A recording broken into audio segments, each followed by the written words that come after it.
Hello, and welcome to the Secrets of Happily Ever After podcast. I'm your host, Monica Tanner, and I have a special episode for you today. As some of you know, I spent this past weekend in Orlando at the first ever RLT conference. And oh my goodness, I have come home with a mind and a heart that is so full of goodness. If you've ever wished you could be a fly on the wall at a major event where the brightest minds in relationship therapy gather, well, today is your day. I am going to tell you about some of the major takeaways I had at this conference with some of the most world-renowned family and relationship therapists in the world. And at the end, I'm going to give you a simple and powerful tool you can start using right now to level up your relationship. So this is a shorty episode, so stick with me till the end. Now, if you're thinking, wait, what was that RLT again?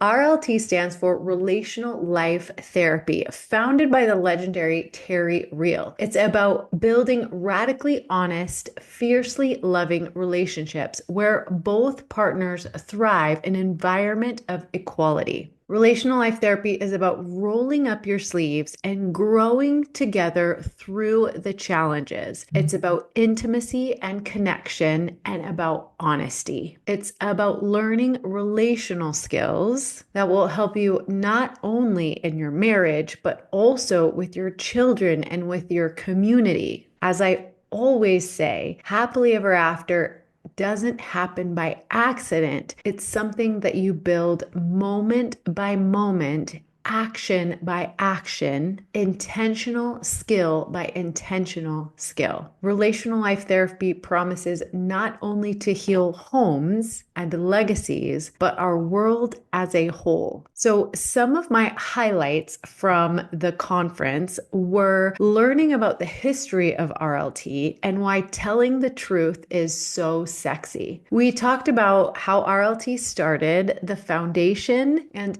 influences that Terry used to bring about this powerful relationship modality. One of the things I love about Terry Real is that he is constantly talking about those who have influenced RLT from the very beginning, as well as those who are influencing its growth into the future. One of the things we talked about a ton this weekend was diversity and inclusion and how our relationships are influenced by our upbringing, where in the world we grew up, the color of our skin, the things that we believe, and the trauma we experienced. All of these things go hand in hand. And as an RLT practitioner, it is our responsibility to learn about different cultures and different experiences, and especially how these things affect the relationships of the couples we're working with. Because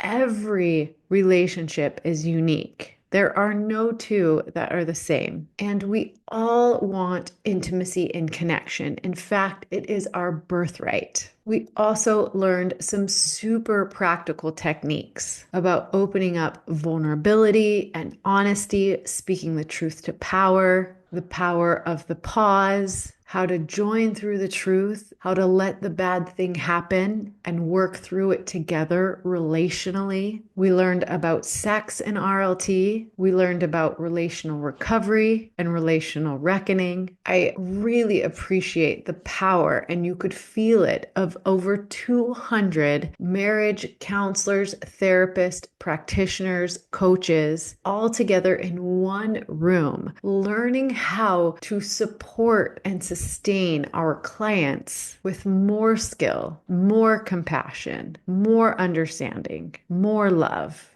and more relationality. Forgive me as I look at my notes because I don't want to miss anything really important. We talked about multi-generational trauma, and we can, by changing ourselves, change our generational legacy. My very favorite quote from Terry Real is that family pathology rolls from generation to generation like a fire in the woods until one person in one generation turns and faces the flame. That person brings peace to their ancestors and a better world for their children. Changing ourselves changes the world. And here is the beautiful thing about relationships is they are skills that can be learned and practiced. And we're not going to get them right every single time. But in that challenge, in that growth, is the magic. One of the speakers, Duran Young, talked about shame and how when we go into shame, it's from the mindset of using shame as an acronym, should have already mastered everything. Of course, we're human and we're going to make mistakes. As humans, we're all mistake makers. It's part of our humanity. We are perfectly imperfect. And walking through the world, we need others to help us walk back to ourselves. That the reality is, no matter how wonderful our parents were, of course they made mistakes. So many of us are the product of trauma, but in these relationships, we can heal the trauma. We don't have to hand it down to our children. Terry Real called up his wife, Belinda Berman Real, for an incredible presentation on multi-generational trauma and how we carry energy or feeling that brings with it a legacy burden.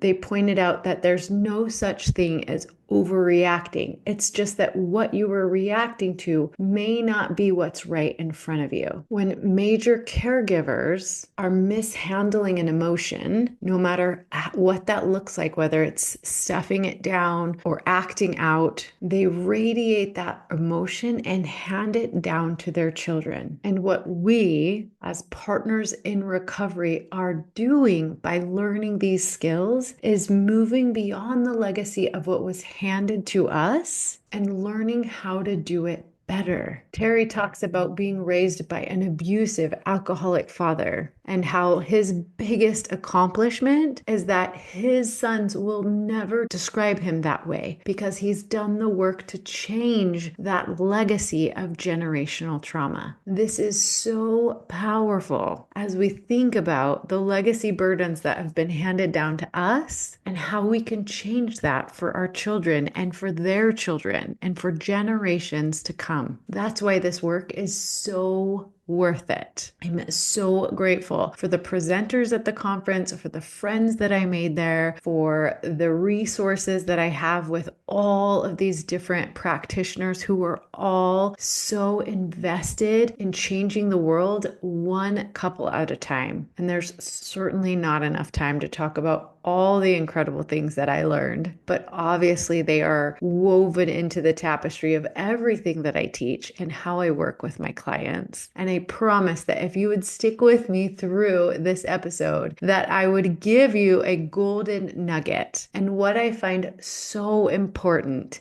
that you can do right now in your relationship, that no matter where you're at, will improve things. And that is the ability to repair. Instead of just holding on to resentment, instead of not talking about the impact that your partner has on you, research shows that what separates happy couples from the ones who struggle is not the absence of conflict. There will always be conflict, and here's why. Because you married somebody different than yourself. Because as humans, we're all different from each other. So conflict will arise. But the happy couples learn how to quickly repair after the disconnection. So repair attempts can be as simple as reaching for your partner's hand, saying, "Can we take a breath and start over?" Making a silly face to release the tension, or just whispering, "Hey, we're on the same team," or "I'm not going anywhere. We're going to figure this out." Those are all very small attempts at repair. So if I can give you a single takeaway from this episode, it's that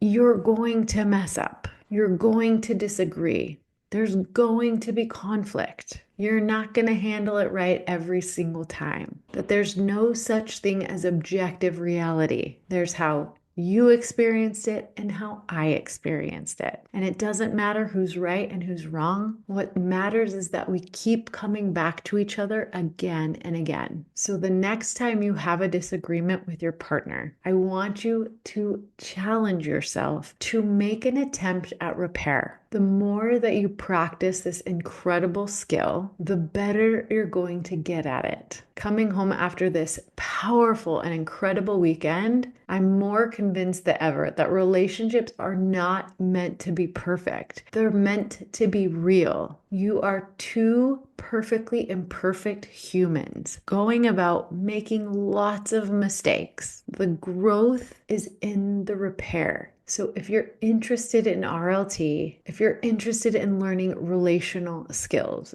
do me a favor, share this episode with a friend or any episode for that matter. DM me on Instagram at MontyTanner1 and let me know one thing you're going to do this week to make your relationship stronger. I can't wait to hear from you. And I'm so excited because next week at this time, I will be reporting on my son's wedding that's happening on my 23rd wedding anniversary. I'm so grateful for this momentous occasion in my family. I can't wait to tell you all about it. And I'm grateful that I haven't passed on the generational trauma that was passed on to me, on to my son, that I've given him a better blueprint for what relationships should look like. And until next week, remember love. And we'll see you right here, same time, same place. Bye for now.